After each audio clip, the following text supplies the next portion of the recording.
He met her on a Tuesday. The sky was gray and the city was quiet.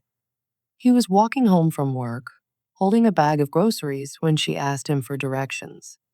But she didn't speak English, and he didn't speak her language. She stood there, soft smile, eyes unsure. She pointed at a piece of paper in her hand, an address. He looked at it, recognized the street, and nodded. I can take you, he said.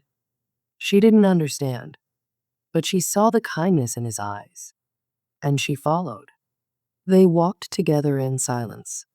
She held her phone tightly, ready to use a translator. But she didn't. He wanted to ask where she was from, why she came here, if she was okay. But words felt too big, too clumsy. So instead, he smiled, gently, and she smiled back. That was the beginning. The second time they met, it was by chance. Or maybe not.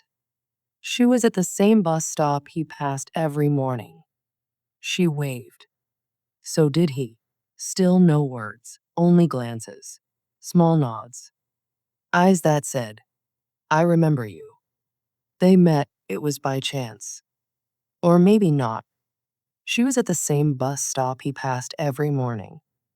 She waved. So did he. Still no words, only glances, small nods. Eyes that said, I remember you. She pointed to her phone, opened a translator app, typed, Would you like coffee? He laughed, typed back, I'd love that. That afternoon, they sat at a corner cafe, drinking slowly. She spoke little English. He spoke no Vietnamese, but they tried, one word at a time, one smile at a time. He pointed to his cup, said, Coffee. She repeated, then pointed to the window, said, Ma, the Vietnamese word for rain. He didn't understand, but he liked the way she said it. Ma? He asked. She nodded, laughed. Yes, rain. And in that moment, something strange happened. The silence between them stopped being awkward. It became beautiful. They started meeting every weekend, sometimes in the park, sometimes at that same cafe, sometimes not speaking at all, just walking, listening to the wind, or to each other's hearts.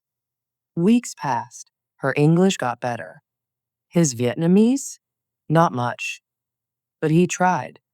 She brought him a small notebook blank with one word written on the cover. Together, they filled its pages with drawings, notes, words in both languages.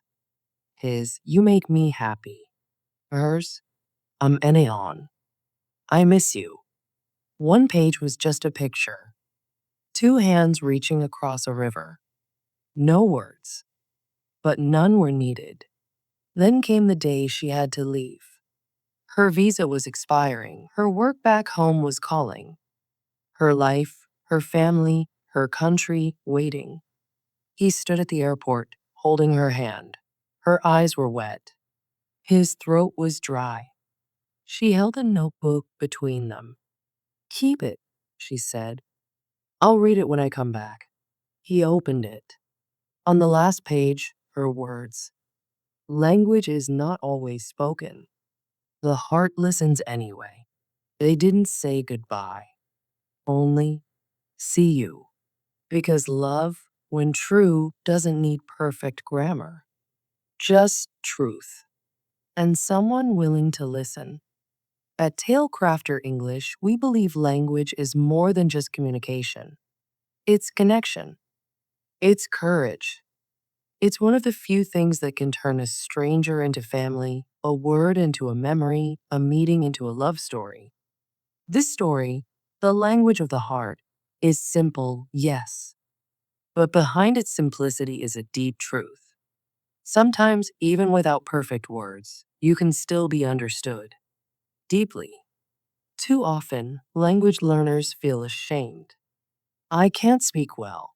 I make too many mistakes. I'm scared they'll laugh. But here's what stories like this one remind us. Even broken language can carry a whole heart.